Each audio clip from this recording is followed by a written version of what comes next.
बस मुझे यही डर है कि कहीं प्रधानमंत्री जी गए हुए मेरे कहा ना गए, कहाँ गए, आगे आज आ जाएंगे। चलो चलो देश में वेलकम करेंगे उनका। पता नहीं कौन कौन से कंट्री, मग्नेशिया, गलवेशिया, तरवेशिया, पता नहीं कहाँ कहाँ जा रहे हैं, जहां 140 करोड़ बंदा रह रहा है वहां रह नहीं रहे वो। और जिस कंट्री में जा रहे हैं उनकी आबादी कितनी, 10,000, और सबसे बड़ा अवार्ड वहां का मिल गया। 10,000 तो भाई साहब जेसीबी देखने के लिए खड़ा हो जाता है यहाँ, जेसीबी चल रही है, जेसीबी गल्ला चिपा गए यार। प्रधानमंत्री नरेंद्र मोदी के विदेश दौरों को लेकर पंजाब के मुख्यमंत्री भगवंत मान की बेतुकी टिप्पणी पर विदेश मंत्रालय ने करारा जवाब दिया है। भगवंत मान ने हाल ही में प्रधानमंत्री के विदेशी दौरों पर कटाक्ष करते हुए कहा था कि प्रधानमंत्री विदेशों में घूमते रहते हैं लेकिन उसका कोई खास नतीजा नहीं निकलता।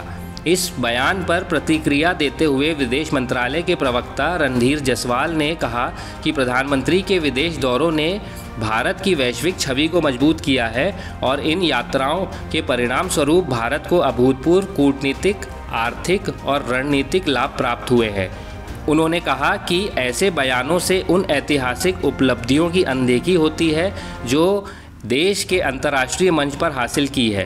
प्रवक्ता ने स्पष्ट किया कि प्रधानमंत्री की यात्राएं सिर्फ औपचारिक नहीं होती बल्कि उनके पीछे रणनीतिक विजन और वैश्विक नेतृत्व का दृष्टिकोण होता है। उन्होंने कहा कि भारत की G20 अध्यक्षता, क्वाड, ब्रिक्स और संयुक्त राष्ट्र में भारत की भूमिका इस बात का प्रमाण है कि प्रधानमंत्री की विदेश नीति ने देश को नए मुकाम पर पहुंचाया है।